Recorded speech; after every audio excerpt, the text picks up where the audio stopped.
Okay, so in this video we're now going to talk about the grip and how to hold the cue at the bottom.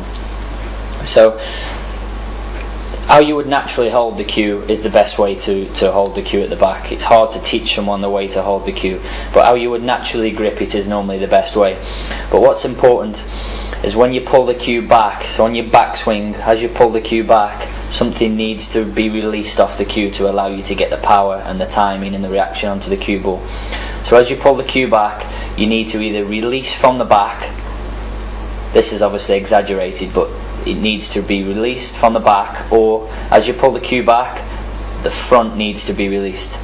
Now, for example, to release the front, that would be something like Ronnie O'Sullivan would do. As he comes back on the cue, he releases his front two fingers, and then as he drives forward, he then grips it again. Someone like John Higgins would be the opposite. As he pulls the cue back, he releases the back two fingers, sometimes three fingers, depending on how much power he needs. He would release at the back and then play the power shot and grip the cue. This is something the way I would play. I would release the back fingers and then as I drive through, grip the cue, which allows you to then get the power and most importantly the spin on the cue ball. So every shot, would you be using the release technique? No, it's not every shot. Normally on the power shots and when you're after getting a lot of reaction on the cue ball, like if you're playing a deep screw shot and you're trying to create a lot of power, or playing a hard shot with topspin to get the topspin to drive forward, you need that release off the back, because if nothing comes off the cue, you can only take the cue as far back as your wrist allows the cue to go back before it starts hurting, basically. So you have to be loose on the loose grip as you pull the cue back. Release the fingers, whether it be the back fingers or the front ones. You don't do both, you would either do the front ones. So if you were saying like Ronnie O'Sullivan would be, as he pulls the cue back, he releases the hand at the front and then drives forward. Smaller shots where you're just potting a ball over a smaller distance, there's still a slight release, but it's nowhere near the amount as if you're playing a power shot. Are there any occasions when you would actually hold the cue further down the shaft? Yeah, that's a good point, because certainly on a pool table, the reason why I would grip the cue slightly further down is if I've got a delicate little shot and I'm trying to hold the cue ball to stop the cue ball travelling very far. What I would then do is I would then move my hand closer to the cue ball, and then I would slightly come down the cue, maybe just half a hand's width down the cue, which then gives you a little bit more control and makes you feel a little bit more compact on the cue. For more videos from Gareth Potts, please visit homeleisuredirect.com.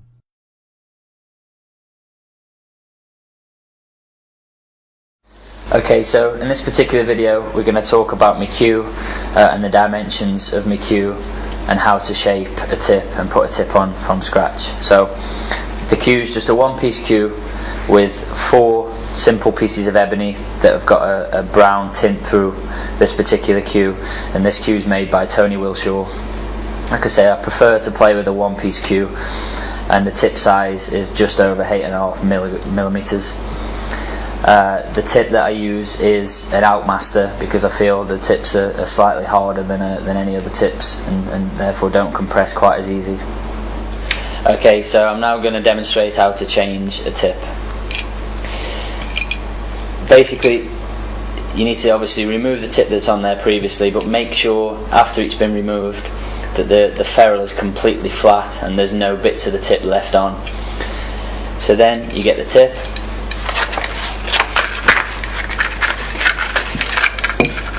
the tip needs to be sanded on the bottom before, and to make sure the tip's completely flat, obviously on a flat surface, to make sure that there's no bumps underneath the tip, so it'll fit flush onto the ferrule, similar to this.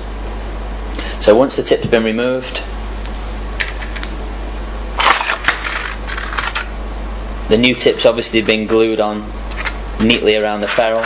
After 10 or 15 minutes, it'll obviously allow the glue to set, and then this is the important piece of cutting the tip down. Obviously a sharp Stanley knife, and then you just trim level with the ferrule all the way around the tip, slightly rotating until the tip now is completely flush with the ferrule. Okay, so now you've cut the tip down. The most important thing is not to cut the new tip through the middle. because this knocks all the fibres out of the tip, and then the tip becomes basically, you can go like a piece of jelly. So now once the tip's been cut to size around the ferrule, you basically shape the tip, sanding downwards, never upwards, always shape down with a fine piece of sandpaper until you achieve the exact height on the tip that you require. Always remember that you need to leave the tip slightly higher, because obviously after playing for a week it compresses into the tip, and then you can just reshape after that. So how often would you change your tip? It varies on how much you're playing and how high you like to leave your tip to start with, but usually maybe around a month I would have a new tip on once a month, just because I always hold my cue in the same place at the bottom. So I have a shaved piece at the bottom of my cue that's around 4 inches long, and I always hold that in the palm of my hand. So therefore I'm always contacting the cue ball on the same point of the tip all the time. So therefore one side of the tip would naturally shave down more than the other side, because it's the same point that's contacting the cue ball all the time. So basically the tip then becomes lopsided. So once that starts to happen, then it would be time for a new tip.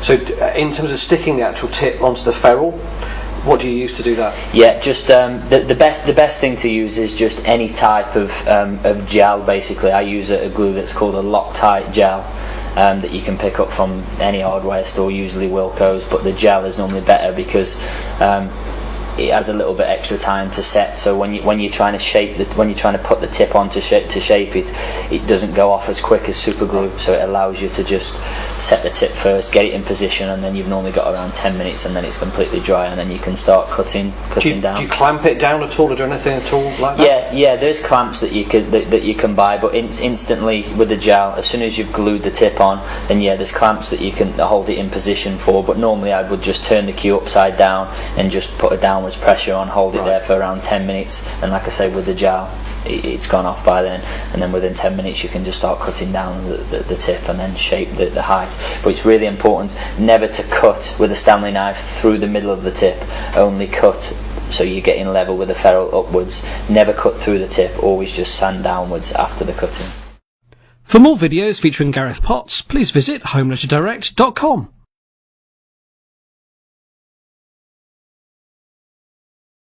So in this video we're going to talk about the bridge and how to hold the cue on your bridge hand. So there's lots of different ways to hold the bridge hand, and it also depends on which shot you're playing, on how you would have your hand on the table. For example, if I was playing with topspin on the cue ball, I would have my bridge hand raised higher from the bed of the table. As you can see, my hands moving up and down. If I was playing with topspin, it needs to be higher because I need to get higher on the cue ball to hit with topspin. If I was playing in the middle of the cue ball, I would slightly lower my bridge hand like this, so it's now flatter to the bed of the table, which allows me to get to the middle of the cue ball. If I was playing with bottom on the cue ball, I would lower my hand even further to the bed of the table like this. You can see my hand going up and down. Lower it even further, which allows me to get to the bottom of the cue ball to play with backspin. If you're playing with excess backspin, obviously you need to get even lower onto the cue ball. It's important that your hand is quite flat, because otherwise if your hand's still high up in the air and you're trying to get low onto the cue ball, as you can see now, the cue's now coming at an angle and you've got chance of playing with side spin. So it needs to be flat to the bed to play with bottom, in the middle to play with the middle, and high to play with the topspin. So is the back of your hand actually firm on the table as well as your fingers, or is the back of your hand raised up? It's always the back of the hand, so the palm of the hand is always flush to the table, which is like the anchor point basically. It's like stability on the table. The most important thing as well is a lot of people don't actually put the thumb onto the first finger. So as you can see, my thumb there is moving. It has to be pressed up against the first finger, which allows the cue then to have a V shape, if you like, which you would have in a rest. So it creates a V shape which the cue then sits in, so therefore it can't go any other way other than backwards or forwards. The only time that you would have the palm of the hand raised off the table is if you were bridging over a ball. So if we've got a ball here and the cue ball's here, obviously with the palm of my hand on the table I can't get to the cue ball. So to get to the cue ball, I need to allow this hand to raise up in the air. It's also important to bury the fingers into the table, because any movement either way on the hand will mean you either touching the ball. So fingers raised up in the air there. You can see my hand is quite firm against the bed of the table, and again the finger now gets pressed still against the first finger. The thumb, sorry, gets pressed there, and then as you can see the cue sits in the V shape again, and it allows me to get elevation to get to the top of the cue ball. So if you're trying to do a backspin shot, some people find that they tend to chip the cue ball up rather than getting backspin on it. Yeah. It actually chips up off the surface of the table. What's causing that, and what should they do to stop it? Yeah, well, that comes back to what I was just explaining with it's on the height of the fingers, or on the height of the hand on the bed of the table. So if you're trying to get to the bottom of the cue ball, you need to flatten the hand out so it's quite flat on the table. As you can see, my knuckles there are quite flat. If I was playing with top spin, my knuckles would be quite high up in the air. If I was playing with bottom spin, I would lower the hand out, so flatten the hand to the bed of the table. The palm of the hand is still on touching the bed of the table, which allows me to get lower. The reason why people chip the cue ball up in the air is because they still play with the hand quite high up in the air as if they're playing with topspin, but now the cue has to be striking down onto the cue ball. So what happens is it causes a loop. So as I'm cueing up like this, as you come back, loops.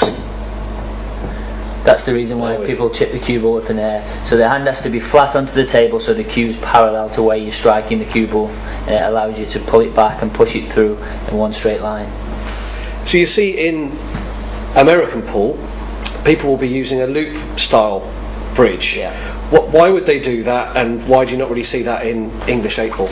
Yeah, well, I've got an American pool cue here, and the reason why American cues basically allow you to use what they call the loop bridge is because the shaft from there to there is basically the same thickness.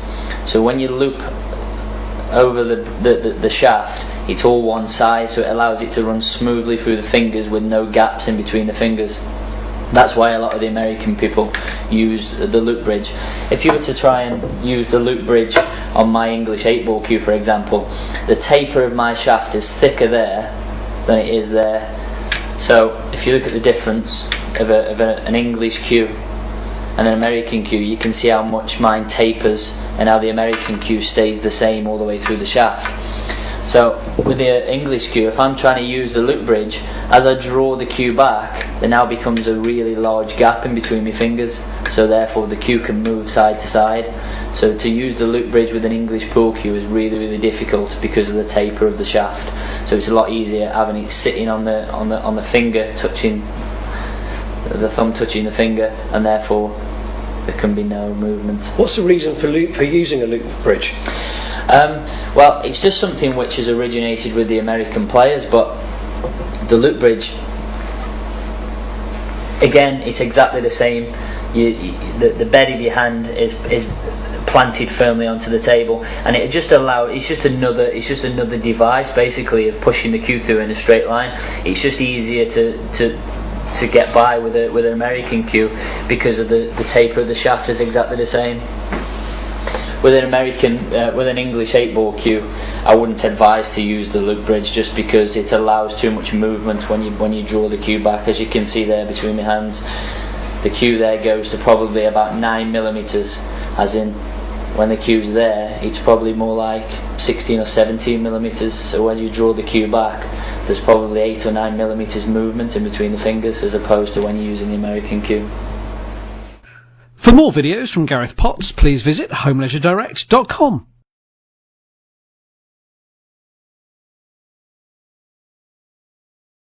So in this video we're now going to concentrate on the cue action.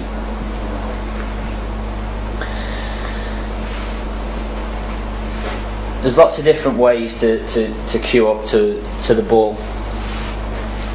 A lot of people cue up to the ball in lots of different ways, and a lot of it is preference and the way that you would naturally pick up the cue and the way you would naturally pick up the cue to cue up to the ball. It's hard to teach someone the way to cue, but there is certain things and certain elements that you have to do to allow you to to have a good cue action to allow you to get the reaction onto the ball.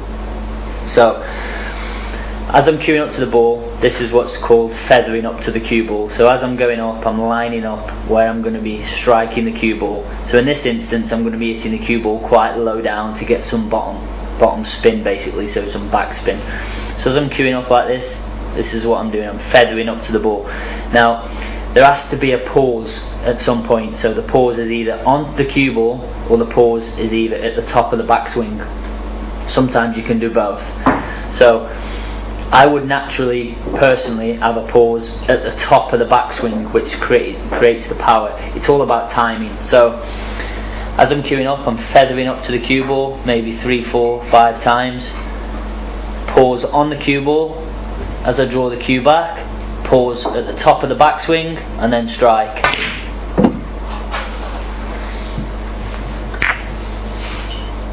Another way of cueing up is exactly the same. You would pause on the cue ball, but then have a less of a pause at the top of the backswing and strike. Personally, I don't think this is the best way to do it, because you need to have the pause at the top of the backswing, which allows you to get the timing onto the cue ball. So when you're watching snooker, you'll hear the commentators talk about a player having a brilliant cue action. What does that cue action look like? What makes that player have a particularly good action? Yeah, well, like I say, every player that you watch will have a different cue action. They talk about players like Ronnie O'Sullivan and Stephen Lee having the best cue actions. And I think the reason why they have the best cue actions is because they can get the most reaction on the cue ball. So therefore, Stephen Lee can screw back the white full length of the table on a snooker table with such minimum effort, and so can Ronnie O'Sullivan. A lot of the players can screw the cue ball back, but them sort of players can do it with much more ease than the rest of the players. And the reason of that is because they get a lot more timing. It's just like golf. It's not how hard you swing at the ball, it's just about finding the timing. And the timing then comes from the pause. So if you watch someone like Stephen Lee and Ronnie O'Sullivan, they have a huge pause at the top of the backswing. So as they draw the cue back, they have a pause. It's not just one continuous motion and then striking the cue ball. There has to come a pause. So there's either a pause on the cue ball, or there's a pause at the top of the backswing, which allows the cue to create the timing onto the ball. So therefore, if you're trying to create a lot of backspin or a lot of topspin, it allows you to put the timing into the shot. Is this where acceleration comes in? So as you're cueing through the ball, you're accelerating? Yeah, that's a really good point, because what happens is, as you draw the cue back, there's a pause at the top of the backswing. So from this point now, you have to accelerate through the ball. So it starts off slower, and now it has to gradually get faster. What happens a lot of the time is players will decelerate through the ball. So they'll come off quick and then slow down, which then takes all the reaction what you're trying to do to the cue ball. So if you're trying to play with bottom spin, if you decelerate, it takes the reaction away from the cue ball. You have to accelerate as you're delivering the cue. So as you pause at the top of the backswing, you then have to get quicker through the ball. For more videos from Gareth Potts, please visit homeleisuredirect.com.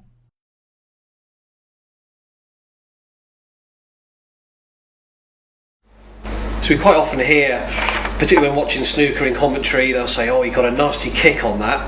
What is a kick? Well, that's a really good question. It's sort of the million-dollar question, really. But I can explain to you what a kick is. I'm actually unsure as what causes a kick, but I can explain to you what actually happens when somebody gets a kick. So I've set up a red here, and this is probably like a 3/4 ball cut, and what I mean by that is it's a cut back into the corner, and it's sort of a 3/4 ball angle to pop the ball into the corner. This is when kicks mostly happen. If the cue ball is straight and I was to get a kick, you wouldn't really notice it, because you wouldn't notice that it's thrown the object ball offline. When you get a kick, what happens is it throws the object ball off the line that you've intended, but it also throws the cue ball off the natural line, as I explained in the other video. So I'm going to set this 3/4 ball up here. If I was to pop this ball without getting a kick, like this, you can see the ball went from there to there, and the cue ball came off at the natural line and came to there. If I was to pop this ball and get a kick, it would throw the object ball offline, which always makes the object ball go thicker than you intended, so it would always go thicker to that cushion. When you get a kick, you'll never overcut it and it goes thinner. The object ball always goes thick and would hit there, and because of the bad contact, the cue ball then comes off at a different angle, which is a wider angle as well. So in effect, both balls have come off at wider angles because of the contact. Now, what I believe causes a kick is, I think it's static between the balls. I think that there's just an occasional reaction that's not quite pure. Now, that can be down to static between the balls, it can be down to dirt causing a reaction between the balls. Some players believe that it's chalk causing the reaction. That's why when someone gets a kick on the TV, you'll see him ask the referee to get the cue ball cleaned. So I think it's just down to impurities on the ball. For more videos from Gareth Potts, please visit homeleisuredirect.com.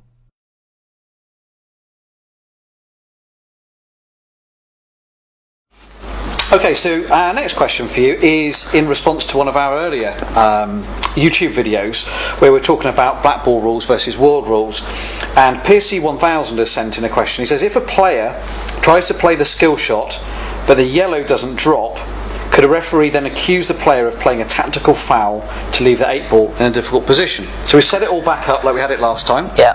For you to answer. Yeah, so this is how we set it up last time, and what I was explaining was a skill shot would be, in this instance, let's say I was on the yellow ball, so I'm trying to play the yellow onto the red, pop the red, and with backspin on the cue ball, it would make the yellow follow the red in, so therefore that would be a legal shot, which is called a skill shot, and then it would still be my visit. I think what Pierce is asking is, if I could deliberately play this so the yellow didn't go in, but make it out as though I'd tried to play a skill shot, potted the red, and the ball stays over the pocket, would I do that to gain an advantage? Well, in black ball rules, no, you could never gain an advantage from trying to play a skill shot that you didn't mean to play, because, so let's say what Pierce is saying was, this is the instance, I'm now trying to play the skill shot. I play the yellow onto the red, pot the red, but leave the yellow hanging over the pocket because I deliberately didn't want it to go in. Well, now all Pierce has to do, if I'm playing against him, he has cue ball in hand because he now has 2 shots because I didn't get the skill shot. He just puts the cue ball over here, he gets 2 shots and a free ball. He just plays the black onto the ball. Now with his second shot, Piercy would win the frame, so therefore I would have gained no advantage. In fact, I'd have lost the frame from playing the shot. Yeah, because you made a mistake. Yeah. Oh, that's great. Okay, I hope that answers that one for you, Piercy. Thanks a lot. So, for more pool coaching from Gareth Potts, please visit homeleisuredirect.com/TV.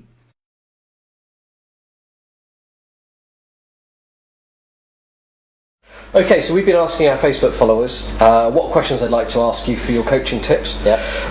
And we've had Gary Smith and Sam Norris have both asked how to play a shot when the ball is tight to the cushion. Yeah, this is actually a shot which is the most difficult shot to play when you're playing on an English 8-ball table. And the reason why it's more difficult on this table is because the cue ball is actually smaller than the object balls. So as you can see, I don't know if it's clear to see, but it is actually visibly smaller. So when the cue ball is tight to the cushion, it sort of hides itself below the cushion. So to actually get your tip onto the top of the ball isn't easy, because it's hard for your tip to slide off the top of the ball because there's not much of the cue ball sticking up. In comparison to a snooker table, the cushions are the same height, but the balls are slightly bigger, so therefore more of the cue ball would be sitting up, so it's actually easier to get a strike onto the cue ball. When you're cueing off the cushion on a pool table, sometimes you can't see the top of the cue ball, so you would have to slightly elevate your hand up in the air, so therefore it allows you to get a better strike onto the cue ball. So sometimes if you're frightened of miscuing, just raise your fingers up slightly and it allows you to get firmer and strike down onto the cue ball.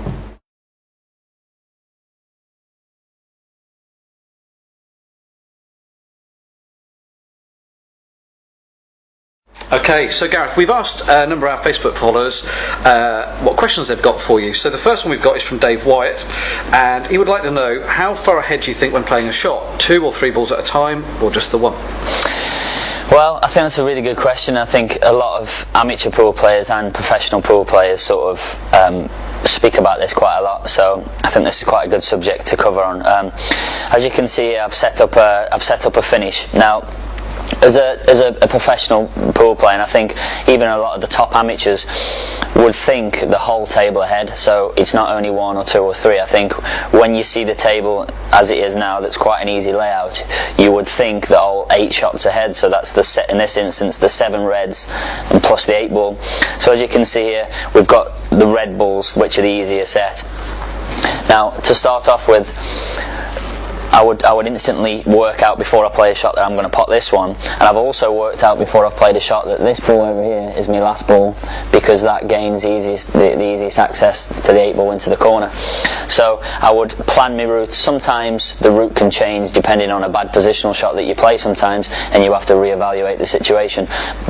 But normally I would plan the whole table 8 shots in advance. Okay, so run us through this table then. Yep. So starting off then, tell us what your plan would be. Yep. And then we'll see whether you can do it. Okay. Well, the plan here would be this one red into the corner first, second red into the middle, third this red into the middle, fourth this red into the middle, fifth red into the corner, sixth red middle, last, like we discussed, red into the corner, black into the corner. Okay. So hopefully something like this.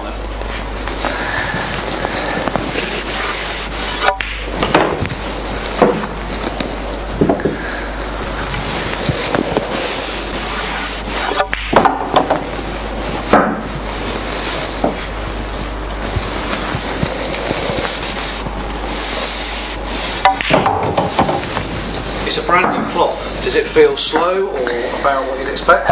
It feels a little bit slower. Yeah. But I think that can just be, you know, from the atmosphere, or if it hasn't been played on too much. Sometimes when it gets played in, it can sort of speed up a little bit, especially in tournaments where after each match and after each session the table gets brushed and gets ironed after each match, which obviously keeps the table playing quick. And I think also whether you're playing in winter or summer makes a difference, because obviously if it's cold and you know, the table can sort of slow down a little bit. So I've played a little bit of a bad positional shot here. That's why I was trying to put in the cloth comment. Yeah.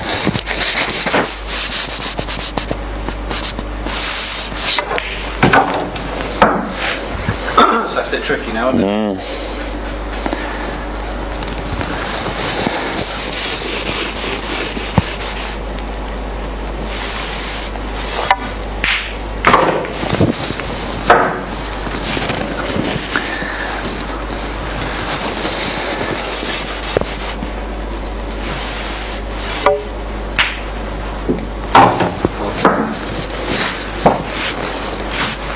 See through that?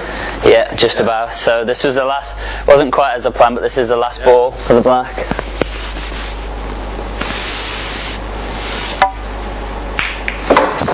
Fantastic.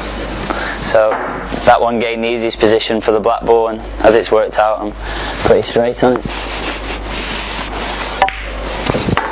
Brilliant, that's great. Well done. So, for more pool coaching from Gareth Potts, please visit homeleisurdirect.com/TV.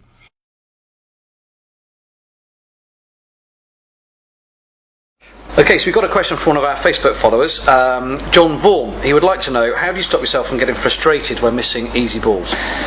Again, I think this is a really good subject to talk about, and I think that it goes quite deep, certainly at the professional level, but I think it's really important at any level, amateur or professional level, that when you miss a ball, that you have to completely forget about it instantly, because once you've missed, you can't take it back, you can't change it, so it's pointless letting that mistake affect the rest of the frame, and you know, after that the rest of the match. So I think to go a little bit deeper into it, when some players make mistakes, I think at the professional level you can sort of feed off their, mannerisms and the way that they might slouch in the chair, and I think all of these things that you tend to pick up on, as opposed to playing against somebody that's quite sort of stone-faced and has got a really, really good sort of poker face, if you like, and when they make a mistake that they just sort of get on with it, and it has to be erased from the memory at any point, whatever mistake you make, because it can just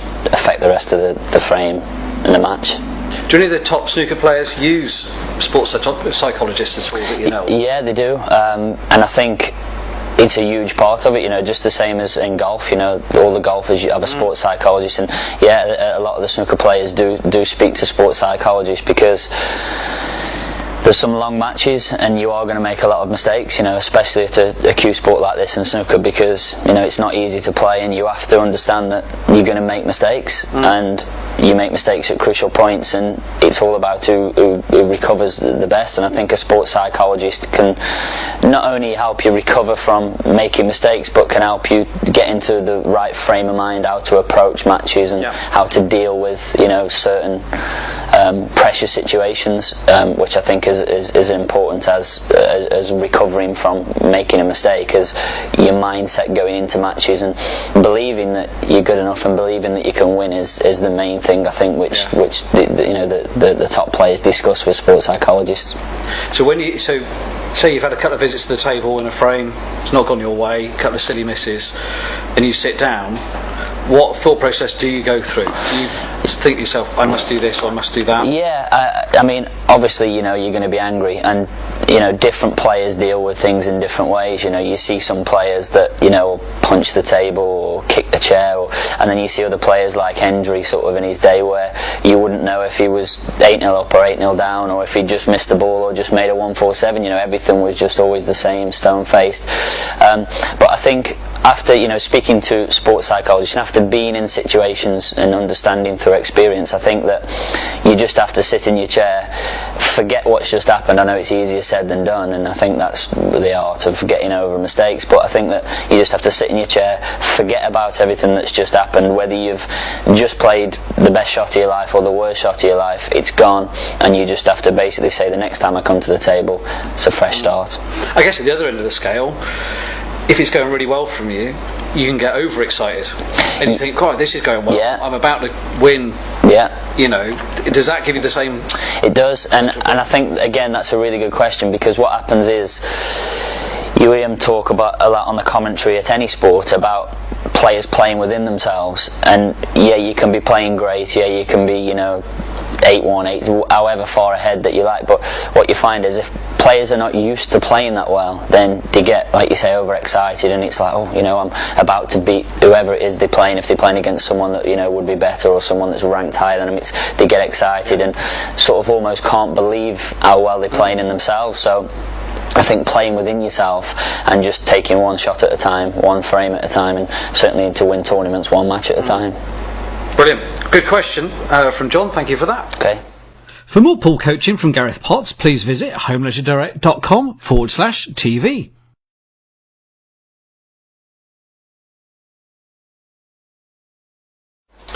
Okay, so we got a question from one of our Facebook followers, Jay Robinson, and he'd like to know, what do you think most amateurs do wrong, and have you got any tips on line of aim?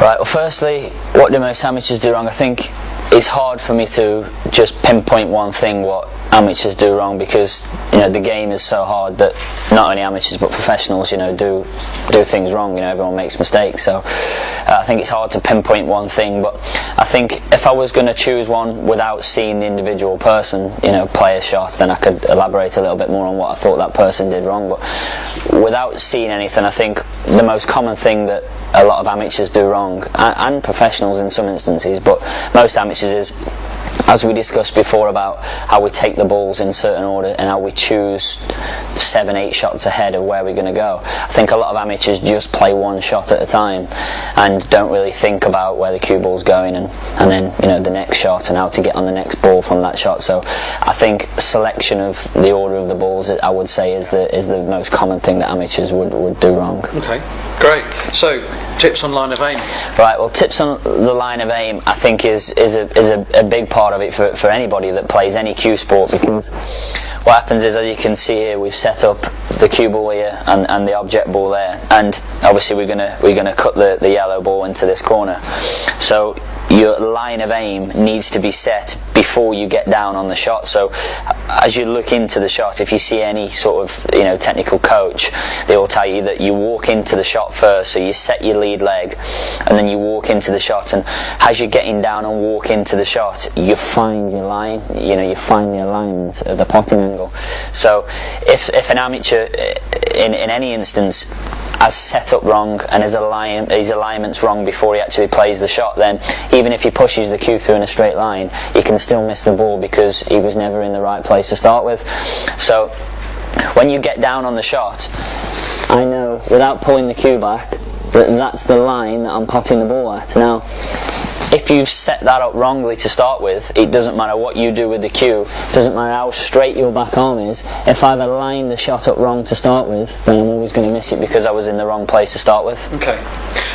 I've heard that there can be, depending upon which eye is your predominant eye, that can affect how you would line up. Yeah. Is that true? Do you find that? And does that affect how you... Yeah, well, I've got a predominant eye, which is my right, and I think a lot of players have, like, Ronnie O'Sullivan, he's very similar to me, sort of cues a little bit on the inside. But ultimately what makes you a good player is, I think, that you have a natural alignment, or you learn technically from a coach to find the natural alignment of the ball. Now, what a lot of snooker coaches do, or what I've seen them do with the top players, is they'll put a ball, instance, say here, the cue ball there, so you can see that's roughly like a half ball cut into the right corner. Now, to make sure that you're finding the right line in the right alignment as you get down on the shot, what they tell you to do is get down on the shot. As soon as your chin touches the cue, close the eyes. So as I get down, as soon as my chin touches the cue, I'm going to close my eyes and then play the shot with my eyes closed, which proves that I've found the line before I've actually started queuing up to it, with my eyes closed. Okay. So I've found the line on the way down to the shot, and then going to play the shot with my eyes closed and hopefully pop the ball in the corner, which proves that I've found the line before I've even done any backstroke. So people think that you find the line in the shot. People do move slightly when you're queuing up, but ultimately you have to find the line of the shot on the way down. So okay, so I'm going to walk down into the shot. As soon as my chin touches the cue, I close my eyes, which then hopefully proves that I've found the line of the shot on the way down.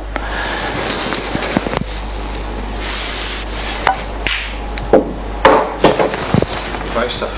Like that. Well done. Great. So just again on because when you're queuing, it's to the side of your chin. So is that to do with the alignment of your eyes? Yeah, I think because some people have a predominant eye, and I think sometimes what it comes from as well is when people have played the game from a young age, they tend to, when they're small, they tend to not be able to reach the table properly. So, for argument's sake, they've queued up when they're small, and the cue's out to the side a little bit, which would be on that side. And as they get, they sort of naturally stick to what they've been used to. But yeah, you find people have a predominant eye, and like I say, Stephen Hendry, Ronnie O'Sullivan sort of it would be similar to the which is slightly on the inside. Yeah. Oh, that's great. Yeah. Good. Thank you.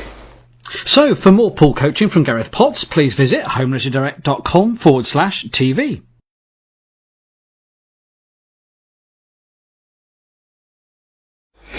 Okay, so we got another Facebook follower question for you. This time it's Andy Price, and he'd like to know how to line up a shot correctly when using side. He says that often when he uses side, he gets the position he wants or frees up a ball but misses the pot by a fraction, which makes the bit he got right useless because then it's the opponent's shot.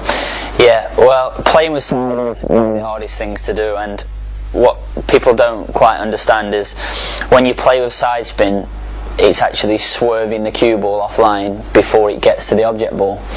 So when you play a shot playing ball, obviously the cue ball goes where you hit it or where you think you hit it. So that's quite easy. When you start playing with side spin, then before the cue ball gets to the object ball, it's swerving in whichever direction you've played with the side, which means it's going to throw off line before it gets to it. So you have to compensate that depending on which side that you're playing with. So if in this instance, which we've set up here, I'm going to be potting the red ball into the middle, playing with a trace of right hand side, so when the cue ball hits the cushion, it's going to come down nicely and land on the black. Now if I didn't play with any right hand side, I couldn't get close enough to the black. But I also need to understand that the cue ball is going to swerve off slightly before it gets to the object ball, so I need to allow time. And what happens is, this is quite a short distance we've set up here. If we were to be playing with side over the full length of the table of 5 or 6 feet, then the cue ball is going to swerve off further depending on the distance. It's not going to be quite as bad here because there's perhaps only a foot or so between the balls. If there's 5 foot between them, you need to allow for the cue ball to swerve more depending on how much side spin you're going to play with. So like I say, I'm going to play with right hand side, so when the cue ball hits the cushion, you'll hopefully see the spots spinning with the right hand side, which will take the cue ball down to land on the 8 ball. If you wanted to play this shot, you just played it natural, where would the cue ball end up? Well, let's play it natural. Okay. We'll play it natural first and show where the cue ball goes with no side, and then we'll play it with some side and see where it goes. So firstly, this is with no side. This is where the cue ball goes.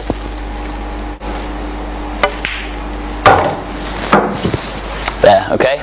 So, as you can see, the cue ball landed a little bit short and a little bit further up the table than we wanted it. Really we're looking for the cue ball to be pretty much straight on the black, which with no side, the cue ball can't really get there. So this time I'm going to play with right hand side, so when the cue ball hits the cushion about here, you'll see the spots on the cue ball spinning that way and hopefully take it down to land somewhere near the black. So just with right hand side, don't forget I'm allowing a little bit of time for the cue ball to swerve off before it gets to the ball, in order to make sure that I don't miss the pot, like he said. So right hand side, down. Brilliant, massive difference. Yeah. Great. Which makes then the black obviously a lot easier to pot, as opposed to having the cue ball there. Yeah. Superb. Okay. Thank you.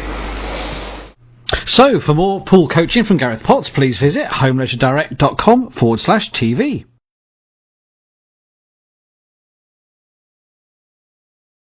Okay, so on to another question we've got from one of our Facebook followers, this time Ian Taylor. Thank you, Ian, for the question. He'd like to know, how is consistency achieved? Well, I think that is the problem with a lot of players, even at the top level, at the professional level, because everybody can play the game of pool. You know, I think potting 7 balls in the black is relatively easy to do, but to do it when the balls are in a tricky situation, or to do it frame after frame, rack after rack, match after match, is the problem with most players at any level. So I think that what comes with winning tournaments and dominating through seasons is you have to be consistent, and that means basically that I'm playing against somebody that on his given day can play the game to the to a similar level that I can play the game, but the next day his bad day would come perhaps maybe before my bad day would come. So I think to be consistent, it's just all about putting the hours in on the table and practicing and gaining the experience playing in a match environment, in a match situation, which sort of gets you worn into the feeling the pressure and being consistent under certain situations. Because if you're 7 each first to 8 and you haven't experienced doing that very often, you're going to be a little bit more nervous than perhaps someone that's done it lots of times. So I think everything all accumulates into being consistent, but I think ultimately it's just about practice. Yeah, that's brilliant. Great. Okay, thank you.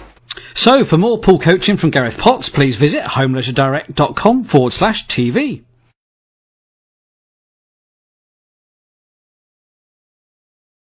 So in this video, we're now going to look at anticipating where the cue ball is going to go. I've set up a small routine here. So I'm now going to pop the red ball into the corner, and what a lot of players don't understand, even a lot of good players that play 8-ball pool, is where the cue ball is going to go after I've potted the red ball into the corner. So I've set up 2 yellow balls on the rail here. So what I'm going to do is I'm going to pop the red ball into the corner, and as a natural reaction, so I'm playing with no side spin, no top spin, no bottom spin, I'm hitting the cue ball in the middle, so this is what's known as the natural line that the cue ball comes off after potting the ball. I'm going to try and make the cue ball hit the yellow ball, and it's all about the natural line that the ball comes off. So this would something like this.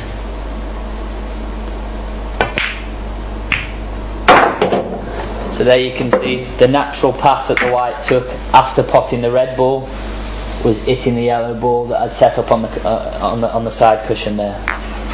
This is something that's really important to practice because players struggle to work out where the cue ball is going to go after you've potted the ball that you intend to pot. So I've set up a practice routine here, and as you can see I've put the yellow, red going all the way up the table. This is a good routine for anticipating where the cue ball is going, because the objective of this particular routine is to pot the yellow, then a red, then a yellow, then a red, and take the balls out in order. But the reason why it's good is because you can work out where the cue ball is going off the cushions. You've got to make sure that you don't cannon into another ball. So you're not allowed to cannon into another ball, and you have to take the balls in order, working your way all the way up the table. And this is just a really good routine that gets you into working out where the cue ball is going after you've potted one of the balls. If sometimes you come a little bit too straight on the ball, you've then got to manipulate the cue ball and be careful that you don't touch one of the other balls, and be careful that you don't knock one of the other balls into one of the other balls. So it's just a really good routine for trying to keep hold of the cue ball. So for argument's sake, the first shot here is potting the yellow. I know the natural line of this shot with just top spin is going to take the cue ball off the back cushion and back out, and then my next ball is going to be this one, and so on. So I'll just play the first shot here, so you can see I'm going to pot the yellow, the white's going to come off the cushion, roughly land around here to pot the red ball in this opposite corner, and this is just going to be the natural line the cue ball is going to have potted the yellow.